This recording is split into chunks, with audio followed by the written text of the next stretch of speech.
શ્રી ગણેશાય નમઃ। અધ્યાય 22મો। સતી અને શિવની વિહાર લીલા। બ્રહ્મોવાચ કદાચિત દક્ષસ્ય તનયા જલદાગમે કૈલાસ સૂક્ષ્મભૂત પ્રસ્થસ્થ વૃષભધ્વજમ। બ્રહ્મા બોલ્યા, વર્ષા ઋતુ આવતા દક્ષ પુત્રી સતીએ એક સમય કૈલાસ પર્વતના શિખર પર બેઠેલા શંકરને કહ્યું, હે પ્રાણપ્રિય શંભુ, આ વર્ષા ઋતુ બહુ વસમી છે। રંગબેરંગી વાદળા આકાશમાં ઘૂમી રહ્યા છે। વાયુ પણ હૃદય હરી લે તેવો કેવો વાય છે। તે કંદ પુષ્પની રજને ખેંચી લાવી જળબિંદુઓથી યુક્ત થઈ કેવો મંદ મંદ વાય છે। અને જળધારા વરસાવતા મેઘોની ગર્જનાથી કોનું મન મુગ્ધ ન થાય। સૂર્યના દર્શન દુર્લભ થયા છે। ચંદ્ર પર વાદળોમાં સંતા કુકડી રમી રહ્યો છે। દિવસ પણ રાત્રિ જેવો જણાય છે। ખરેખર આ વર્ષા ઋતુ વિરહીજનોને બહુ જ દુઃખી કરે છે, પરંતુ વિલાસી કામાચીનોને આનંદ આપે છે। હે પિનાક પાણી, મને વર્ષા ઋતુમાં વીજળીના ચમકારાથી મેઘોની ગર્જનાથી ઘણો ભય લાગે છે। માટે આપણે સુખથી રહેવા માટે કોઈ સ્થાન બનાવો। કૈલાસમાં, હિમાલયમાં કે પૃથ્વી પર કાશી નગરીમાં કોઈ રહેવા યોગ્ય સ્થાન બનાવો।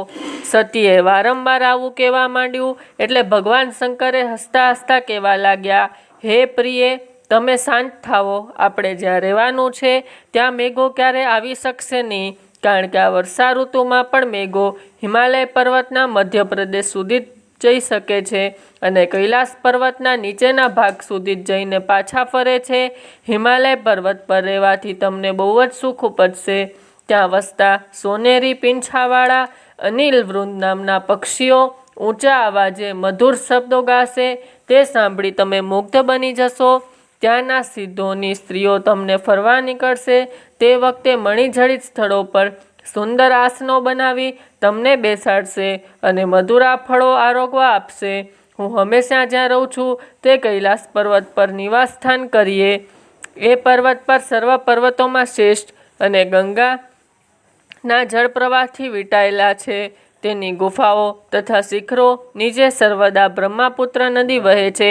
અનેક જાતના વૃક્ષોના સમૂહથી સભર છે અને સેંકડો સરોવરથી શોભી રહ્યા છે।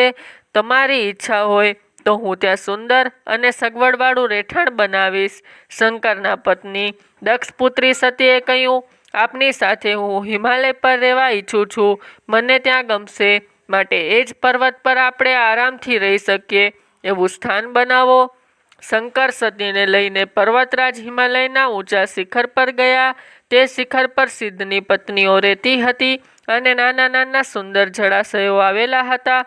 પક્ષીઓ પણ જઈ શકે નહીં તેવા હિમાલયના ઊંચા શિખર પર તેઓ ગયા। ત્યાં અપ્સરાઓ, કિન્નરો, યક્ષો, વિધારાઓ, દેવીઓ યથેચ્છર વિહાર કરે છે। ભીલડીઓ અને પહાડી કન્યાઓ તેમજ નૃત્ય કરે છે। અપ્સરાઓ પણ ત્યાં વસે છે। ગિરિરાજ હિમાલયની સમીપ રહેલા કૈલાસ શિખર પર ભગવાન શંકર સતી દેવી સાથે ઘણા કાળ સુધી સુખભોગ ભોગવતા રહ્યા। સ્વર્ગ સમાન એ સ્થાન પર ભગવાન શંકર દેવતાએ 10,000 વર્ષ સુધી સતી સાથે આનંદથી રહ્યા। કોઈ સમય ત્યાંથી દેવો તથા દેવીઓ વીંટાયેલા મેરુ પર્વત પર જતા અને જુદા જુદા સ્થળો પર આવેલા રમણીય ઉદ્યાનોમાં વનોમાં ફરી છેક પૃથ્વીના સપાટી પર જઈ ત્યાંથી પાછા પોતાના ધામે કૈલાસ પર આવી જતા હતા। એ વખતે શંકરના યોગમાં કે તપમાં મન પરોવ્યું નહોતું, પરંતુ નિરંતર સતી પ્રત્યે જ લુપ્ત રહેતા હતા। તેવી જ રીતે સતી પણ મહાદેવમાં જ લુપ્ત રહેતા હતા। એ રીતે સતીદેવી અને શિવ એકબીજાના સાનિધ્યમાં રહી હેતભાવરૂપી જળના સિંચનથી પ્રેમરૂપી વૃક્ષોને માવજાતથી ઉછેરી રહ્યા હતા। ઇતિશ્રી શિવ મહાપુરાણમાં બીજી રુદ્ર સંહિતામાં સતી ખંડમાં સતી અને શિવની વિહાર લીલા નામનો 22મો અધ્યાય સંપૂર્ણ। ઓમ નમઃ શિવાય।